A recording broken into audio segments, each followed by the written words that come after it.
शिक्षक साथियों नमस्कार। साथियों, आज के इस वीडियो में हम बात करने वाले हैं कि क्या वास्तव में जो हमारा आरटी एक्ट 2010 में बना तो उसमें टीईटी की योग्यता उसके पूर्व नियुक्त शिक्षकों पर लागू की गई थी। उनके लिए क्या कुछ प्रावधान किया गया था, आज के इस वीडियो के माध्यम से हम चर्चा करने वाले हैं। और हाँ साथियों, आज के इस वीडियो में हम एनसीटीई का संपूर्ण निचोड़ का विश्लेषण करने वाले हैं।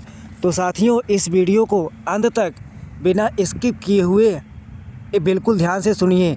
और हाँ साथियों, सेशन को शुरू करते हैं उससे पहले यदि आप हमारे चैनल पर नए आए हैं तो प्लीज़ चैनल को सब्सक्राइब कर लें और बेल आइकन को भी प्रेस कर लें, क्योंकि साथियों हमारे इस चैनल पे शिक्षा जगत से जुड़ी संपूर्ण जानकारी जो बिल्कुल फैक्ट वाली होती है दिया जाता है।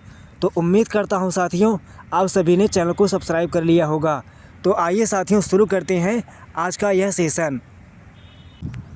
साथियों, आपको बता दें कि 1 अप्रैल 2010 को जब पूरे भारत में आरटी एक्ट को लागू कर दिया गया था, केवल जम्मू और कश्मीर को छोड़ के, तो साथियों उस समय एनसीटीई को ये जिम्मेदारी दी गई थी कि आपका काम है कि आप 3 महीने के अंदर ऐसी न्यूनतम योग्यता निर्धारित करिए जो सभी शिक्षकों की नियुक्ति पर लागू की जाए।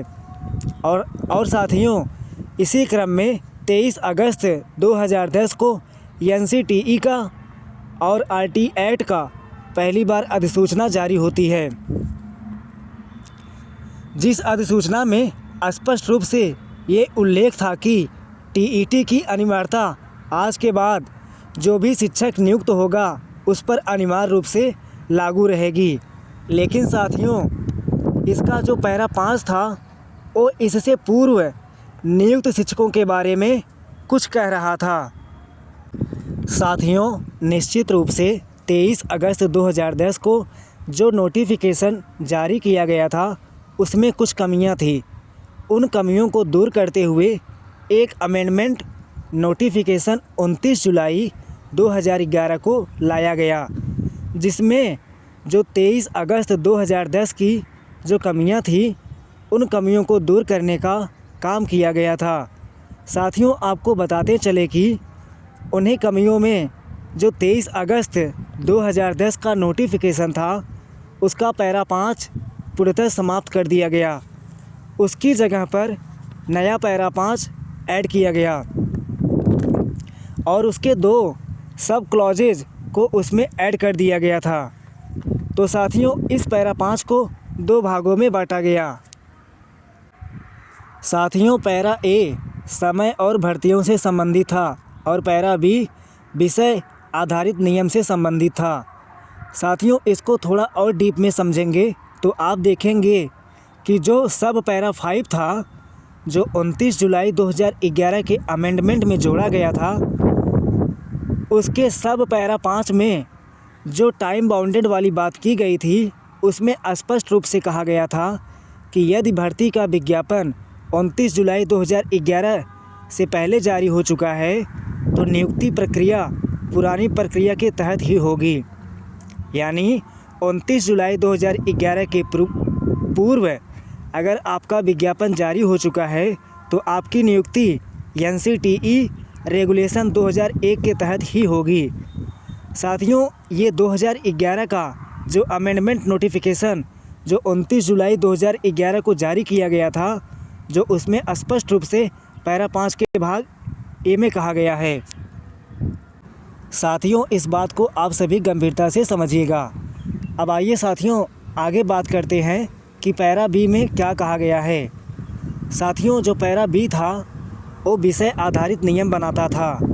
साथियों इसमें टीईटी अनिवार्यता में मुख्य रूप से ये कहा गया कि टीईटी जो अनिवार्यता होगी वो जो हमारे अनिवार्य सब्जेक्ट्स हैं, यानी जो मेन सब्जेक्ट्स हैं उनके लिए टीईटी अनिवार्य है। लेकिन साथियों ऐसे टीचर जो हमारे पीटी टीचर हैं, जो कला के टीचर हैं, जो गृह विज्ञान के टीचर हैं, इनके लिए छूट देते हुए ये कहा गया है कि राज्य ही इनके लिए नियम बनाएगा। यानी जब तक एनसीटीई इनके लिए कोई नियम नहीं बनाता है तब तक इनको राज्य के नियम ही फॉलो करने होंगे। तो साथियों, मुख्य रूप से विषय के जो टीचर हैं उनके लिए टीईटी अनिवार्यता वाली बात पैरा 5 में कहा गया था। तो साथियों, इसी बात को अगर थोड़ा सा हम लोग और आगे देखें तो आप देखेंगे कि जो नई अधिसूचना लागू की गई थी, उस नई अधिसूचना में जो हमारा शिक्षक होगा उसको 29 जुलाई 2011 के बाद तो 100% टीईटी पास करना ही करना है। और इसके पहले नियुक्त शिक्षकों को एनसीटीई के रेगुलेशन 2001 के तहत ही नियुक्त रहेंगे। उनके लिए टीईटी अनिवार्य नहीं होगा। टीईटी किसी प्रकार से उनके लिए बाध्यकारी नहीं होगा। ये 29 जुलाई 2011 में ही अमेंडमेंट नोटिफिकेशन स्वीकार कर रहा है। तो साथियों, आप बताइए कि किस आधार पर बाद में सुप्रीम कोर्ट के द्वारा यह कहा जा रहा है कि क्वालिटी एजुकेशन को ध्यान में रखते हुए सभी शिक्षकों को टीईटी पास करना अनिवार्य होगा। साथियों, 2011 में जो अमेंडमेंट आया है उसमें स्पष्ट रूप से यह कहा गया है कि हमारे जो भी शिक्षक नियुक्त हुए हैं जिनकी अधिसूचना इसके पहले ही आ चुकी है, वो एनसीटीई 2001 के रेगुलेशन को फॉलो करेंगे। उनको टीईटी से कोई लेना देना नहीं है। साथियों, ये बात 29 जुलाई 2011 के अमेंडमेंट में लिखा हुआ है। साथियों, इसके बावजूद आप सोचिए कि टीईटी को एनसीटीई या आरटी एक्ट के पहले जो शिक्षक नियुक्त हैं उन पर लागू किया जा रहा है। तो साथियों, अब आप समझ लीजिए कि पुनर्विचार याचिका में एनसीटीई के ये सारे पॉइंट्स हमारे लिए मील का पत्थर साबित होंगे। निश्चित रूप से साथियों, जो बड़े बड़े अधिवक्ता पुनर्विचार याचिका में जुड़ रहे हैं या फिर हमारी लीगल टीम जो बड़े बड़े अधिवक्ताओं को हायर कर रही है, वे सभी लोग इन सभी पॉइंट्स पर बहुत विस्तार से बहस करने वाले हैं। और हाँ साथियों, इन्हीं पॉइंट्स पर आप सभी को सुप्रीम कोर्ट से राहत भी मिलने वाली है। तो साथियों, इस तरीके से आप सभी देखिए कि एनसीटीई का जो पहला अमेंडमेंट 2011 में जो 29 जुलाई को हुआ था, उसमें कहीं पर भी टीईटी अनिवार्यता वाली बात नहीं कही गई थी।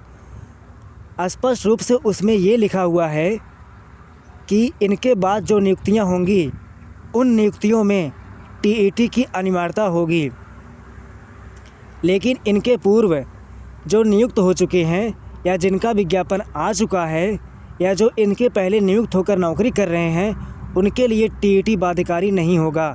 यानी साथियों, उनके लिए जो न्यूनतम अर्हता एनसीटीई ने पहले से तय की थी उसी को ही उनको फॉलो करना होगा।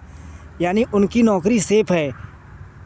तो साथियों, इस तरीके से आप समझिए कि अगर आपकी नियुक्ति 2011 से पहले है तो टीईटी आपके लिए बाध्यकारी नहीं है। तो साथियों, एनसीटीई के जो रूल्स एंड रेगुलेशन है उसमें स्पष्ट रूप से लिखा गया है कि जिसकी नियुक्ति 29 जुलाई 2011 से पहले हुई है उनके लिए टीईटी अनिवार्यता बाध्यकारी नहीं है।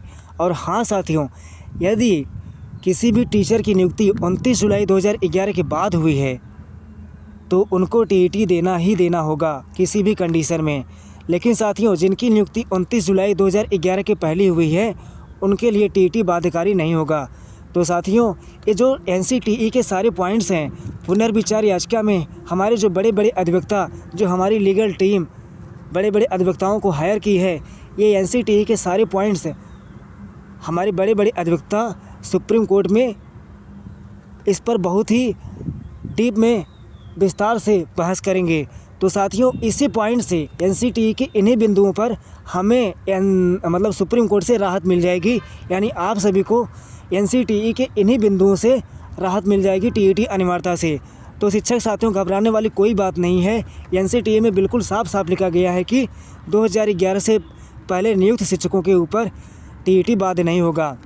तो उम्मीद करता हूं साथियों, आज का यह सेशन आप सभी को पसंद आया होगा। साथियों, यदि सेशन आप सभी को अच्छा लगा है तो प्लीज़ साथियों इस चैनल को सब्सक्राइब कर लें और इस वीडियो को ज़्यादा से ज़्यादा अपने शिक्षक साथियों तक शेयर करें। तो साथियों आज के वीडियो में बस इतना ही। मिलते हैं एक नेक्स्ट वीडियो में एक नई जानकारी के साथ। तब तक के लिए साथियों धन्यवाद।